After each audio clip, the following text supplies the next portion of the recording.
Le port à énergie positive est l'un des 5 objectifs stratégiques du Smart Port avec le port vert, le port fluide, le port innovant et le port citoyen, comme nous l'a rappelé Jean-François Suas en début de cette journée. Que signifie un port à énergie positive et quelles sont ses actions?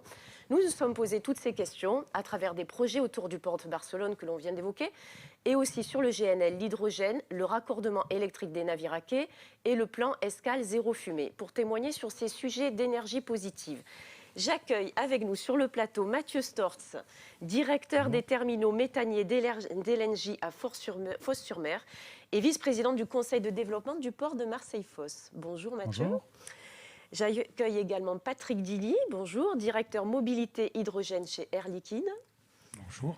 Éric Briouast, directeur de la manutention à la Méridionale. Bonjour. Et Philippe Morizot, conseiller régional et vice-président de la commission économie, industrie, innovation, nouvelles technologies et numérique à la région Sud. Bonjour. Avec nous également sur cette table ronde à distance, Paul Lucchese, président du programme de coopération de l'Agence internationale de l'environnement sur la technologie de l'hydrogène. Paul Lucchese se trouve à Paris. Il est là. Et Jordi Torrent, chef stratégie du port de Barcelone, qui est avec nous depuis Barcelone. Bonjour à tous les deux. Vous nous entendez ? Okay. Est-ce que vous pouvez ouvrir vos micros ? Nous vous entendons, nous vous attendons et nous vous entendons presque. Oui, bonjour. C'est bon, bonjour. Bonjour Paul. Bonjour. Bonjour. Bonjour Jordi. Paul Lucchese, vous êtes le président du programme de coopération de l'Agence internationale de l'énergie sur la technologie de l'hydrogène. Quels sont pour vous les enjeux de la transition énergétique du secteur portuaire et quel est le rôle particulier que peut jouer l'hydrogène ? Oui, merci. Je pense que j'ai quelques slides à montrer. C'est moi qui les partage ou c'est vous?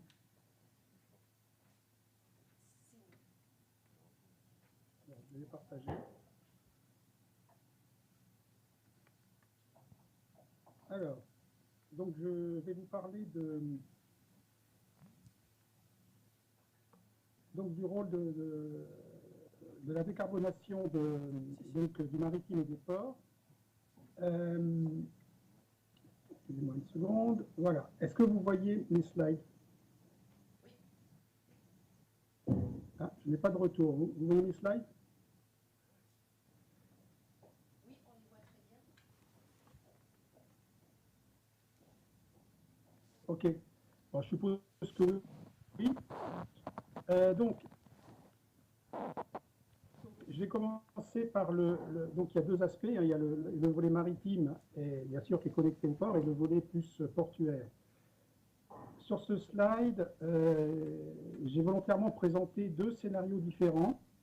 Un qui provient de l'AIE, donc de l'Agence internationale de l'énergie, sur le maritime, et l'autre qui provient de DNV. Il y a à la fois des différences et des similitudes. Le but étant de décarboner le secteur du maritime avec différentes solutions. Dans le scénario de l'AIE, vous voyez qu'il y a une échéance à 2070 qui est de décarboner profondément le maritime, avec peut-être un scénario alternatif qui viserait à obtenir les mêmes résultats en 2050, un scénario accéléré. Et qu'est-ce qu'on voit sur la partie gauche du transparent? Eh bien, on voit qu'il y a différentes solutions qui vont être mises en œuvre. Il y a bien sûr l'amélioration des technologies existantes qui a une très grande importance. Bien sûr, les mesures opérationnelles sur la réduction de la vitesse, etc. Et puis, on voit apparaître des nouvelles solutions. Alors, vous voyez en bleu au milieu une petite part pour l'hydrogène, puis une part finalement assez importante pour les biocarburants, et on voit apparaître une part très importante pour l'ammoniac. Donc on a noté l'ammoniac, même s'il ne joue pas un rôle au début, il va jouer un rôle extrêmement important, selon l'AIE, ce n'est pas le seul scénario, dans la décarbonation maritime. L'électricité jouant un rôle finalement très mineur pour le transport. Sur le scénario de DNV, il y a un petit peu de différence, même si l'objectif pourrait être le même en 2050. On voit apparaître, bien sûr, au-delà des carburants actuels, hein, des sulfurés, on voit apparaître effectivement le gaz naturel qui a une place importante en bleu clair. Et on voit aussi en rouge, à la fin de la période, la croissance très rapide de l'ammoniac. Donc on a à la fois des points de convergence et aussi des points de divergence. La question qu'on peut se poser sur cet aspect-là des carburants, c'est est-ce que le scénario DNV arrivera à décarboner totalement en 2070 si on continue à partir sur le gaz naturel et est-ce qu'on arrivera donc à monter en puissance sur les autres carburants alternatifs? Voilà, donc il y a des points communs, il y a des différences. Donc maintenant, je vais switcher sur l'aspect, dernier point que j'ai oublié de vous mentionner, qui est sur le petit graphe qui est mentionné ici. Les technologies qui seront mises en œuvre en 2050 ne sont pas encore industrielles aujourd'hui, pour une certaine part. Certains sont en démonstration, d'autres prototypes. Donc il ne faut pas oublier de financer aussi l'innovation et la mise sur le marché de produits innovants. Hein. C'est extrêmement important. Là, j'ai pris un slide sur le port qui finalement rassemble, donc tiré de DNV, du rapport du DNV en 2019, qui rassemble le fait que le port est vraiment à la croisée de toute la transition énergétique. Hein.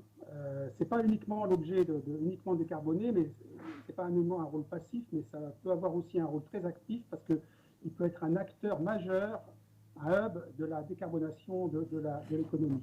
Alors évidemment, je vais passer en revue les différents points. L'électrification des ports, ça, je crois qu'il y aura une présentation sur l'électrification à quai qui est extrêmement importante et d'autres types d'électrification dans le port hein, qu'on peut faire progresser. Le deuxième point, c'est le switch des carburants, j'en ai parlé juste avant. Troisième point, les grands ports sont souvent, bien sûr, naturellement des zones d'activité industrielle. Donc, l'électrification de l'industrie en général et en particulier dans les ports est un point extrêmement important. Et dans l'électrification, on peut penser à des fournitures de chaleur à haute température, soit par l'électricité, soit par l'hydrogène. On peut penser aussi à la production d'hydrogène par exemple pour la sidérurgie, etc. Quatrième point, on a souvent des sources d'énergie renouvelable dans les ports pas très loin, des sources massives, comme par exemple l'offshore, hein, l'éolien offshore, ou du solaire photovoltaïque. Et la question d'intégration dans les ports sera extrêmement importante, ainsi que l'intégration du système énergétique. Un port est un système incroyablement complexe au niveau gestion de l'énergie, hein, donc il y aura beaucoup de choses à faire, notamment avec le digital. Je vais détailler juste après le rôle de l'hydrogène hein, comme agent important de décarbonation. Septième point, le fait qu'on va progressivement faire décliner les activités relatives aux énergies fossiles, et notamment le problème des raffineries. Hein. Donc ça, c'est aussi quelque chose qu'il faut prendre en compte pour voir les activités de remplacement. Huitième point, la capture et le stockage du CO2, qui est, selon la situation géologique des ports, plus ou moins prégnante. Hein. Dans les ports de la mer du Nord, c'est quelque chose d'extrêmement important. Les nouvelles réglementations. Et dernier point, l'économie circulaire et l'économie circulaire du carbone qui peut jouer un rôle de nouvelles activités au sein des ports. On peut penser aux bioraffineries qui ne sont pas forcément uniquement dans les ports, hein, qui sont plutôt du côté de la ressource, mais pour lesquelles les ports, via des imports de biomasse, peuvent jouer un rôle important. Alors maintenant, le slide suivant, un focus sur l'hydrogène. Ça, c'est un extrait du rapport The Future of Hydrogen de l'AIE, et dans lequel, dans les 4 recommandations d'ici 2030, il y a au moins 2 qui concernent directement les ports.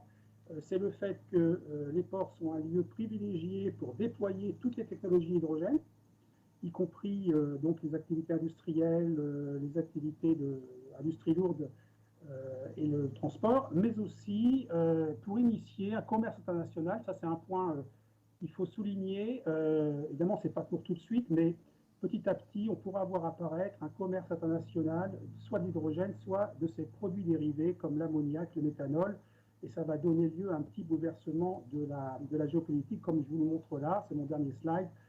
Il y a commence à avoir quelques études, vous voyez, alors vous voyez, il y a beaucoup de routes maritimes, hein, qui imaginent des nouvelles routes de l'hydrogène entre des pays où les renouvelables sont vraiment à très bas coût et on peut produire sur place de l'hydrogène et des produits dérivés, vers des zones de consommation plus importantes. Donc là, c'est un vrai enjeu aussi pour les ports. Et donc, c'est aussi quelque chose sur lequel réfléchir, qui commence à se dessiner à part des accords sur lesquels il faut être vigilant parce que même si c'est quelque chose à long terme, il faut se préparer dès maintenant. Voilà ce que je voulais dire pour, comme un petit peu une introduction, je pense, à la table ronde. Merci. Merci Paul Louquez. Vous restez avec nous pour cette table ronde et je me tourne maintenant vers Mathieu Stortz. Donc on l'a dit, vous êtes chez LNG, directeur des terminaux méthaniers et vice-président du conseil de développement du port de Marseille-Fos. On va parler GNL. Le GNL a vécu ces dernières années des cycles de hausse et de baisse. Quels ont été les facteurs de ces fluctuations et à quelles conditions assisterons-nous au décollage du hub GNL de Marseille-Fos? C'est la question qu'on s'est posée en préparant cette table avec vous. Ok, merci bien. Donc, je mettrai juste un petit bémol à ce qui a été dit. S'il y a pas mal d'énergies qui sont en effet à l'état expérimental ou encore à l'état d'idée, le GNL est une réalité. Depuis des années, des navires fonctionnent au GNL et c'est une technologie aujourd'hui maîtrisée. Alors, ce qui est LNG, très rapidement, c'est 3 terminaux sur les faces atlantiques et 2 à Fos-sur-Mer. Ça représente une capacité de sécurité d'approvisionnement du pays en gaz naturel. Pour la partie Fos, c'est à peu près un quart de la consommation totale française que nous sommes capables de délivrer. Et si je prends, j'aime bien les images, un terminal comme Cavaou, qui est le plus gros de nos terminaux sur Fos-sur-Mer, c'est un terminal qui, en puissance embarquée, délivre à peu près l'équivalent de 14 tranches de centrales nucléaires une fois qu'on le met à plein régime. Et contrairement à l'électricité, on est capable de passer de 0 à 100 seulement en quelques minutes. Voilà. Historiquement, un terminal, ça sert à quoi? Ça sert à équilibrer le réseau. Ça sert aussi à négocier les prix avec les prix russes notamment, pour un pays qui a des terminaux. Et ça s'est transformé en vrai hub. Alors aujourd'hui, on parle de GNL en carburant maritime. Si on peut passer à slide 2. Parce que c'est aujourd'hui le seul carburant maritime qui est en référence, je dirais, sur les 4 items qui concernent la pollution, parce qu'assez souvent, on se fixe sur les émissions de CO2, mais l'avantage du GNL, c'est qu'à la fois, on traite une partie, entre 20 et 25% d'émissions en moins de CO2 par rapport au carburant classique, on traite une grande partie, entre 80 et 90 des monoxydes d'azote, et puis, on traite 100% des particules fines qu'on connaît. On sait que c'est un vrai enjeu pour Marseille, notamment, mais pour toutes les places portuaires. Et puis, les SOx, les monoxydes de soufre, qui sont les plus acides. Voilà, donc c'est un carburant, je dirais, 4 en 1. C'est une pub assez facile, mais c'est vrai. C'est très mixé avec l'électrification à quai. Ce n'est pas opposé. Les deux technologies aujourd'hui ont leur place. Il y en a une qui est plus rapide à mettre en œuvre et puis l'autre, c'est la construction de navires. Mais la construction de navires au GNL augmente tous les ans et on a plutôt un bel avenir sur ce sujet-là. Globalement, un terminal méthanier, c'est un outil qui a énormément évolué. Je le disais tout à l'heure, à l'époque, c'était recevoir des méthaniers. Donc des méthaniers, c'est des gros navires qui sont remplis de méthane, de gaz naturel liquide. Donc le gaz naturel, quand vous le mettez à moins 160 degrés, vous le transformez en liquide. L'avantage, c'est que vous réduisez son volume par 600. Et donc vous êtes capable d'embarquer une grande quantité de gaz naturel pour l'amener en France notamment. Donc ça, c'est le métier de base. Et quand on prend un navire classique, un navire qui fait, on va dire, 140 000 m3, ça ne parle pas à grand monde, mais un seul navire, c'est la consommation comme une ville de Montpellier pendant 1 an en gaz naturel. Donc c'est quand même assez frappant. Et il faut savoir que sur les terminaux de Fos, on reçoit entre 110 et 120 navires de toute taille, donc des plus petits, 80 000, jusqu'à des 260 000 m3. 260 000, on peut commencer à toucher une ville comme Marseille. Ça s'est transformé comment? On a fait du reloading il y a une dizaine d'années, c'est-à-dire on a des navires qui viennent vides et qu'on remplit avec le GNL qui est dans nos cuves et qui part en général à destination plutôt de l'Asie par rapport à des histoires de prix. On a lancé il y a un an, c'est-à-dire en 2019, l'activité, ce qu'on appelle small scale loading. C'est ce qui nous intéresse, hein, c'est-à-dire des navires de beaucoup plus petite taille. Là, on en a un qui a été commandé par Total, qui est 16 000 m3, qui viendra souter chez nous, donc se remplir chez nous et venir après au port de Marseille pour remplir en carburant des navires de la CMA-CGM dans un premier temps, mais on imagine aussi les croisiéristes qui commencent à fonctionner au gaz naturel et demain les ferries. Donc ça, c'est une activité qui a commencé il y a un an et demi et le premier navire bunker vessel, donc qui permettra de faire ce travail-là, arrivera l'année prochaine et les premiers navires de la CMA arriveront aussi l'année prochaine. CMA ayant choisi LNG, en tout cas le port de Marseille-Fos et donc LNG pour être souté. On a lancé il y a 5 ans du truck loading, hein, donc des camions qui sont remplis de GNL, des camions citernes, en beaucoup plus petite quantité, hein, c'est des 40 mètres cubes, hein, donc on passe de 160 à 40 mètres cubes. Par contre, c'est une activité qui est fortement croissante. Les camions qui sortent de chez nous sont à destination 70% sur du trafic routier, donc c'est-à-dire des camions, parce qu'avec un camion en GNL, vous êtes capable de traverser la France, hein, vous faites entre 1200 et 1300 km. Et c'est une activité qui, à 30%, part sur de l'industrie non raccordée au réseau de gaz. Ça, en fin 2019, nous étions à peu près un peu moins de 20 000, hein, 19 600 camions remplis dans nos terminaux, sachant qu'on est parti de zéro en 2014. Et sur la seule année 2020, on sortira à peu près 8 400 camions qui eux-mêmes fonctionnent principalement au GNL et donc avec les mêmes qualités et écologiques qu'on a pu voir sur les navires. Voilà, le prochain business qu'on est en train d'essayer de développer, c'est le report modal par train. Et donc là, on a un projet pour aller alimenter un stockage qui se créerait à Reichstätt en Alsace et qui aurait pour but d'exporter 80 000 tonnes de GNL par train, ça veut dire à peu près 2 trains par semaine, et qui permettrait finalement d'avoir un stockage déporté, de faire le même business qu'un terminal méthanier, mais loin de la mer, ce qui est assez rare. Et si on arrive à lancer ce projet, hein, il y a pas mal de monde mobilisé là-dessus, ça permettrait de donner à LNG le fait d'être pionnier sur ce sujet-là, parce que tout le monde en rêve, mais pour le moment, peu de monde l'a réalisé. Et on a pas mal de prospects aussi dans d'autres pays. Enfin, donc là, on était plutôt comment on réduit l'empreinte carbone. Et puis, on imagine, et là, je rejoindrai l'intervention de notre collègue juste avant, on investit aussi sur de la recherche parce qu'on veut aller vers la neutralité carbone. Et donc, on a 3 grands axes de projet. Le premier, pas dans l'ordre, hein, le bio-GNL, c'est-à-dire la liquéfaction du gaz naturel. Je prends du biométhane issu de fermes de méthanisation, je le liquéfie, je le transforme en biométhane et j'en fais un carburant maritime notamment. Le CO2, c'est comment j'aide mes voisins. On a quelques voisins industriels, hein, comme ça a été stipulé, qui ont des problématiques de CO2, hein, d'émissions de CO2. C'est comment je peux capter ce CO2 et le transformer, le liquéfier et l'utiliser derrière. Alors ça peut être aussi du méthane de synthèse, hein, parce que vous pouvez prendre de l'hydrogène, le mélanger à du CO2 par une technologie de méthanisation et ensuite avoir du méthane de synthèse vert. Et enfin, l'hydrogène, c'est comment j'arrive à casser la molécule de gaz naturel. Donc c'est de la pyrolyse du gaz naturel.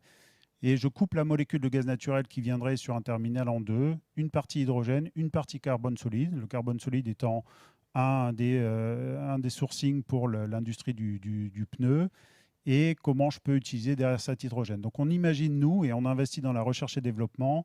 À FOS, plus particulièrement, on commence à travailler avec le port et des industriels sur les deux premiers, le CO2, et le captage de CO2 et le bio-GNL. Et on investit là-dessus parce qu'on est persuadé qu'à l'avenir, un hub sera un hub multigaz qui pourra faire du CO2, du GNL, du bio-GNL et de l'hydrogène. Voilà. Merci pour cet éclairage. Merci pour cet éclairage sur le GNL. L'hydrogène, justement, on y vient. Chez Air Liquide, Patrick Dilly, vous avez développé une stratégie autour de l'hydrogène et notamment à travers le projet YAMED. C'est ça qui fait partie des projets référencés Smartport. En quoi consiste cette stratégie ? Bonjour, donc Patrick Dilly. Voilà, sur la première slide, on voit qu'Air Liquide développer l'hydrogène et maîtrise cette molécule depuis déjà un peu plus de 50 ans maintenant.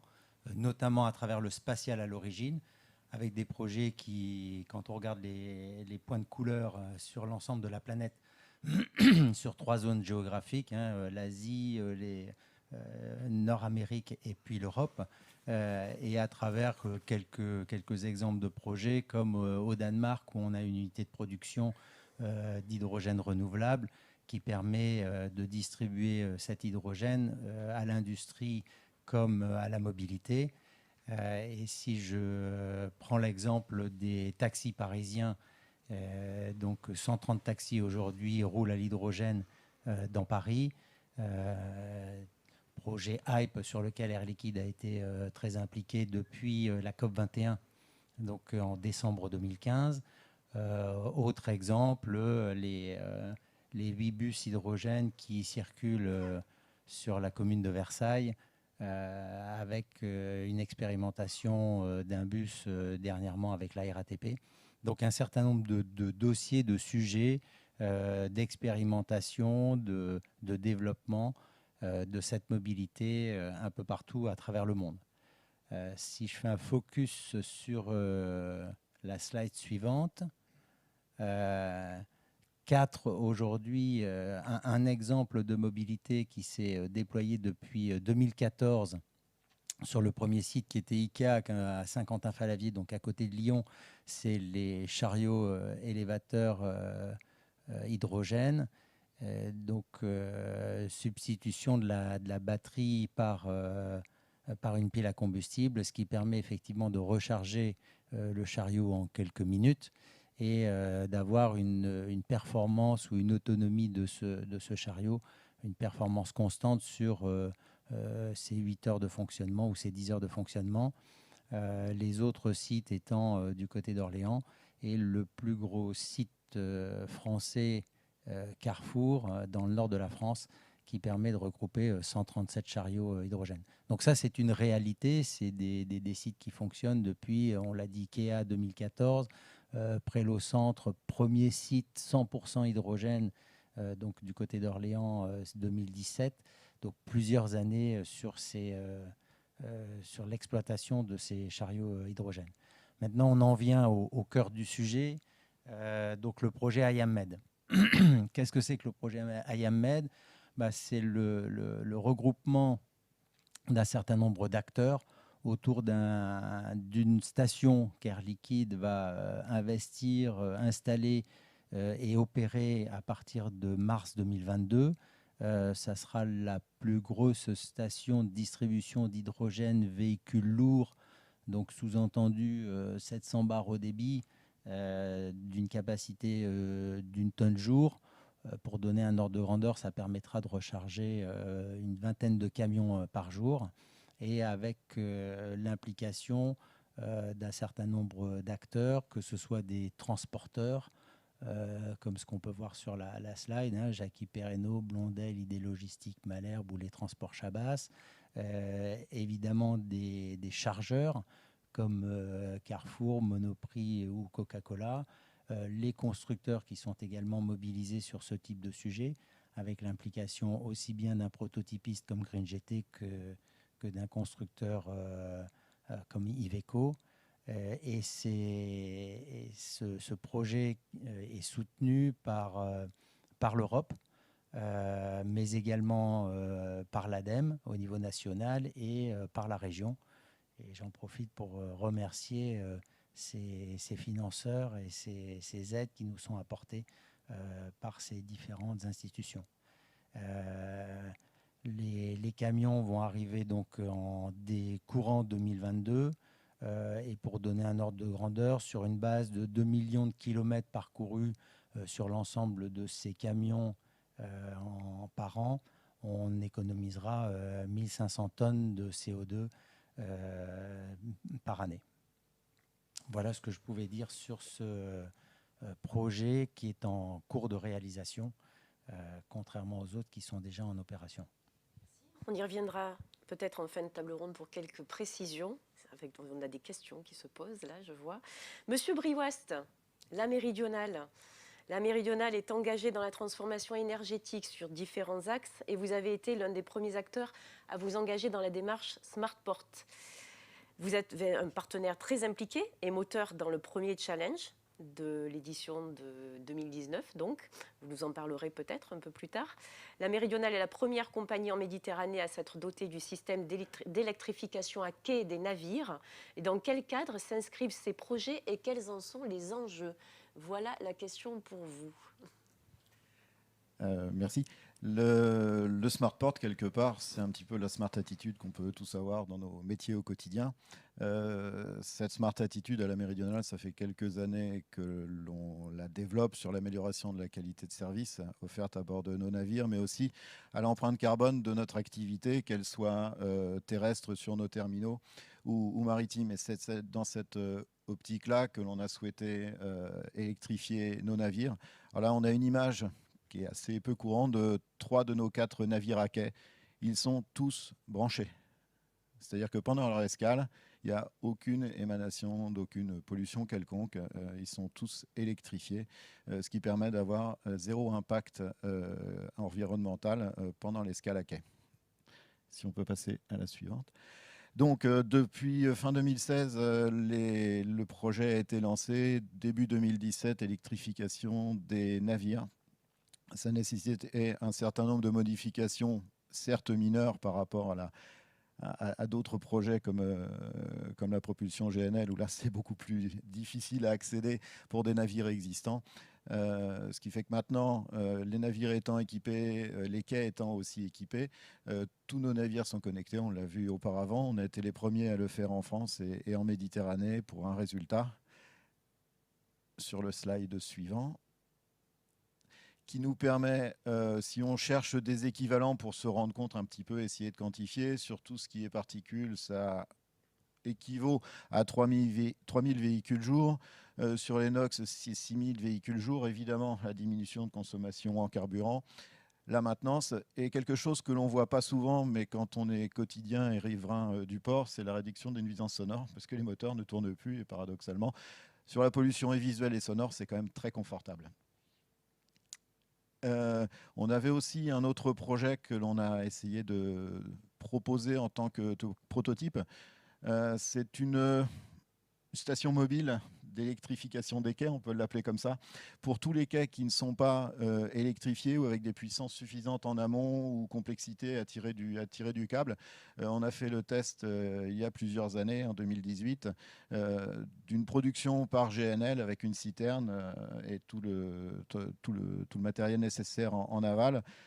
Ce qui permet à des ports, et c'était l'objectif de proposer ça notamment sur des ports corses, de pouvoir avoir toujours cette empreinte carbone à zéro émission sur des sites qui n'avaient pas l'infrastructure réseau en amont. Suivant. Et ça, c'est pour quand on est à terre avec nos navires. Et il y a aussi à terre, dans notre structure terrestre, on n'oublie pas non plus qu'une partie de notre activité, ce sont des clients qui viennent avec des remorques, des transporteurs routiers. Et notre objectif aussi est de diminuer notre impact à ce niveau-là. On s'est aperçu que sur le port, de nombreux transporteurs cherchaient leurs remorques sur les terminaux pour les prendre.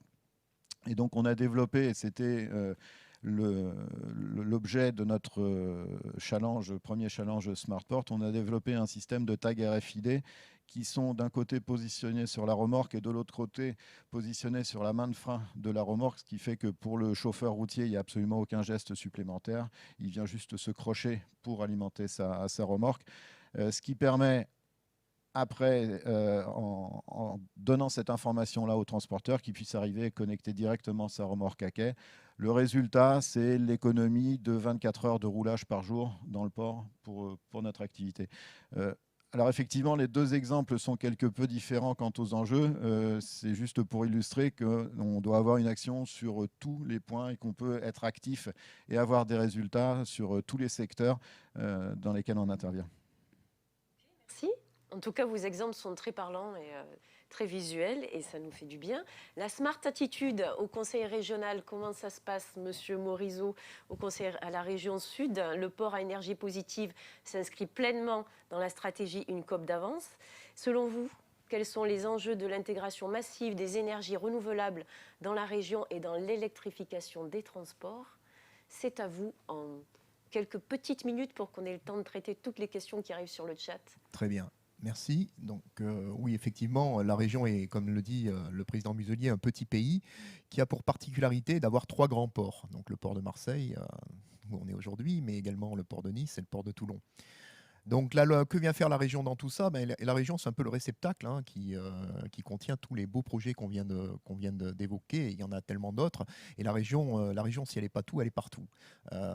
Et la région aide évidemment financièrement sur le plan de l'ingénierie et sur le plan politique également, on en dira peut-être un mot tout à l'heure, à l'avènement de ces beaux projets. C'est la loi qui lui confère cette responsabilité, la loi NOTRe notamment, à travers des schémas qui s'imposent aux autres collectivités. Je pense notamment au schéma régional de développement économique, d'innovation et d'internationalisation.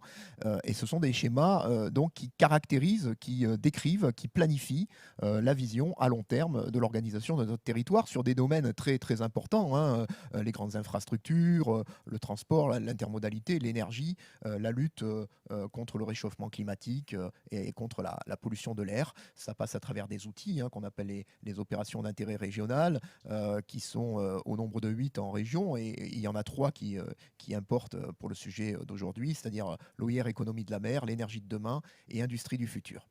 Voilà, donc nous avons lancé en 2017 notre propre plan climat régional. Nous avons lancé la Smart Région en 2015. Ça, c'était sous les volontés des présidents Estrosi et Muselier. Et donc, il était naturel que la région adhère au Smart Port parce que ça rentre en cohérence avec sa propre stratégie.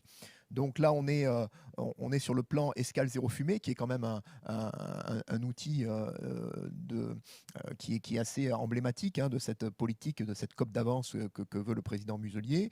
Alors le plan escale zéro fumée, c'est quoi? C'est l'application de tout ce qu'on est en train d'évoquer là aujourd'hui pour le Grand Port de Marseille, mais pour nos 3 ports dont je parlais tout à l'heure.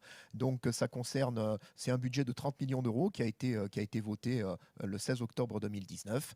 Voilà, pour assurer encore une fois un mieux vivre pour nos 5 millions d'habitants et notamment ceux qui vivent dans nos ports, parce que je rappelle que la qualité de l'air y est plutôt dégradée pour les habitants riverains de ces bateaux qui tournent avec des moteurs à fioul lourd. Donc 20% de la population de la région est exposée à des dépassements des normes en matière de qualité de l'air. Et pour Marseille, notamment, la pollution maritime, c'est 40% des NOx, des oxydes d'azote, 32% des oxydes de soufre et 15% des particules fines. C'est pour ça que l'enjeu est important pour les politiques publiques. Donc on travaille évidemment sur le Sénac, la conversion électrique des navires à quai sur le port de Marseille, qu'on aide également sur ces 3 phases. Voilà, on encourage le mix énergétique sur les ports. Pourquoi? Parce que effectivement, il y a des difficultés d'approvisionnement en énergie pour les bateaux. Quand ils tirent leur énergie sur les réseaux, bien écoutez, c'est pas toujours évident d'avoir suffisamment pour alimenter tout ça. Et donc, les ports doivent tendre vers une forme d'autonomie énergétique, que ce soit par le photovoltaïque, par le GNL, par l'hydrogène demain. Et donc, c'est important de travailler aussi sur toutes ces thématiques. Et puis, au-delà de tout ça, on peut passer peut-être sur la dernière slide. Au-delà de tout ça, il y a des enjeux qui dépassent purement et simplement les enjeux du port, mais qui sont en lien avec le port. On peut évoquer par exemple le projet Provence Grand Large, au large de Port-Saint-Louis et de Fos-sur-Mer, 3 éoliennes offshore flottantes. C'est une énergie du futur qui pourrait déboucher sur la création d'une nouvelle filière industrielle, source à la fois de résilience industrielle, mais aussi de transition énergétique, d'autonomie énergétique, d'autonomie technologique.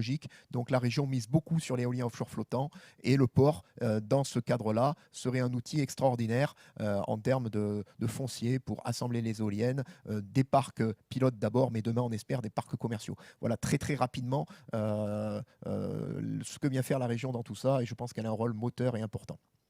Merci beaucoup.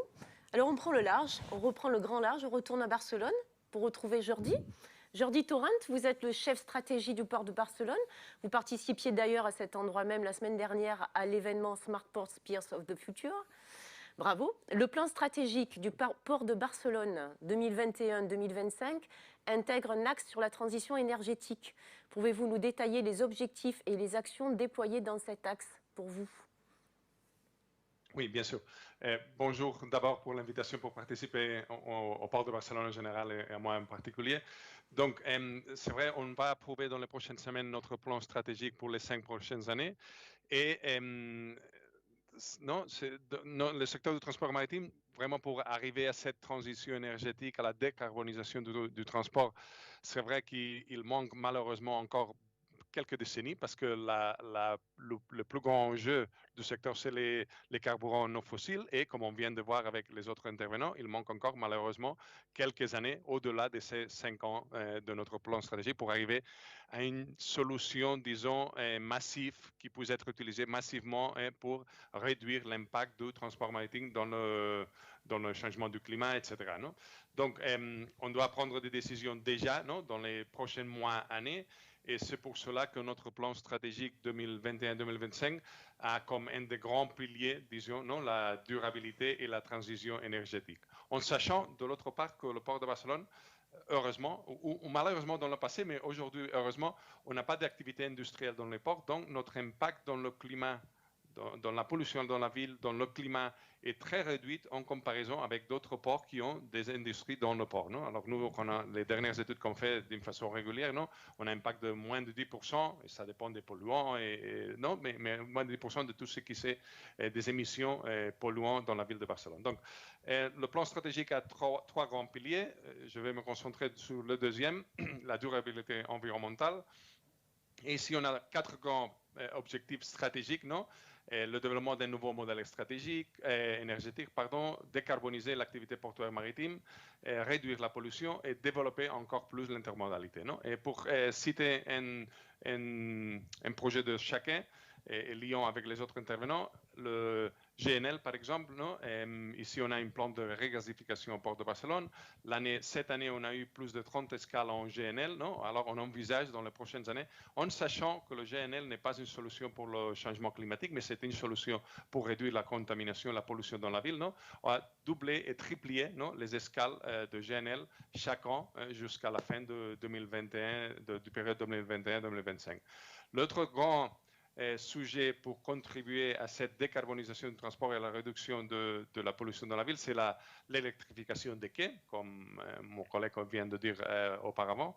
Et ici, et vous pouvez peut-être passer à la prochaine slide, et ici, l'année passée, on a inauguré en 2015 la première connexion électrification des quais dans un marina pour des yachts privés. Cette année, on a inauguré la deuxième, et dans les 5 prochaines années, on doit et on voudrait et on doit développer des connexions permanentes dans au moins un terminal conteneur et un terminal ferry. Alors ça, c'est peut-être la meilleure façon que le port a pour contribuer à cette décarbonisation du transport, en sachant, j'insiste, que le problème est encore qu'un carburant non fossile puisse être utilisé d'une façon massive, et ça, malheureusement, n'arrivera pas dans les 5 prochaines années. Donc, nous, on va concentrer nos efforts à développer encore plus l'intermodalité, à retirer des camions des rues, à électrifier les quais, à développer encore plus les escales des GNL et à commencer à générer d'une façon pas anecdotique, mais plus généraliste, je ne sais pas, le mot est probablement généraliste, plus massif, des énergies renouvelables au sol portuaire. Alors ça, c'est très vite, en moins de 5 minutes, on m'avait demandé moins de 5 minutes, c'est plus ou moins ce qu'on a en tête pour les 5 prochaines années. Merci. Merci et bravo pour les moins de 5 minutes. Effectivement, c'est parfait. Ça nous laisse le temps de traiter les 3 questions qui sont arrivées sur le chat, enfin plus de 3. Mais en tout cas, nous en avons déjà 2 posées par la députée, Madame Monica Miquel, qui nous demande à Monsieur Dilly. Oui. N'y a-t-il pas un pipeline qui connecte le sud avec Reichstadt? Alors, en hydrogène, à ma connaissance, non. Il y a évidemment des pipelines de gaz naturel, mais pas d'hydrogène. Nous, en France, on a quelques réseaux d'hydrogène, notamment sur le bassin de Fos. On a un pipeline de 40 km qui relie la zone de Fos à la zone de la Véra. Sur Lyon, on a également, entre Lyon et le sud de Lyon, un pipeline de 60 km, mais on n'a pas de pipeline complet qui remonte de Fos à l'est de la France. Ok. Deuxième question posée par Madame donc Monica Michel, la députée, à Mathieu Stortz. Quelles sont aujourd'hui les capacités des terminaux de Fos et de Marseille-Est en termes de soudage et comment se positionnent-ils en matière tarifaire? Alors sur les capacités, aujourd'hui, on offre une capacité de l'ordre de 50 trafics microméthaniers pour aller souter au port de Marseille, donc largement suffisant dans un premier temps pour le marché. Et on a un projet, tout à l'heure Philippe Morizot en parlait, de l'appui de la région aussi sur ce sujet-là, de pouvoir adapter le terminal de Tonquin. Donc on a un projet de quelques millions d'euros, de pouvoir adapter le terminal de Tonquin pour en faire aussi à grande échelle, parce qu'on pourrait le faire, mais plutôt ponctuellement. Et là, on serait sur une offre globalement relativement illimitée, c'est-à-dire qu'on peut atteindre plusieurs dizaines, voire centaines de microméthaniers en plus. Donc on n'aura pas de difficulté à répondre au marché. Alors après, il y a d'autres projets qui sont envisageables, mais qu'il faudra imaginer avec la population locale, c'est de rajouter des appontements et d'avoir une capacité supplémentaire, mais enfin, on n'en est pas tout de suite là. Je regarde Philippe, on est d'accord, on en rediscutera plus tard. Voilà, donc la capacité ne sera pas forcément une difficulté, c'est le financement pour y aller. On n'aura pas de problématique pour répondre à ça. Et sur la partie tarifaire, il ne faut pas regarder le tarif sur LNG, c'est un tarif global. On travaille avec le port là-dessus parce qu'il y a des frais portuaires, il y a des frais par définition de terminaux. Et ce qui est certain, c'est qu'on regarde aussi la concurrence. Barcelone en fait partie, notre collègue nous l'a dit. On regarde aussi les tarifs pour être compétitif et que ce soit incitatif de venir à Fos. Mais ça ne sera pas un tarif. Il faut vraiment regarder la chaîne tarifaire globale dans son ensemble et pas uniquement celle du terminal méthanier, quoi. Et on prend une dernière petite question pour terminer cette table ronde pour la méridionale. Au niveau de l'activité croisière, vu le ralentissement de ce trafic à cause de la Covid-19, les armateurs vont-ils revoir leur plan d'investissement sur la réduction de l'empreinte carbone? C'est une très bonne question.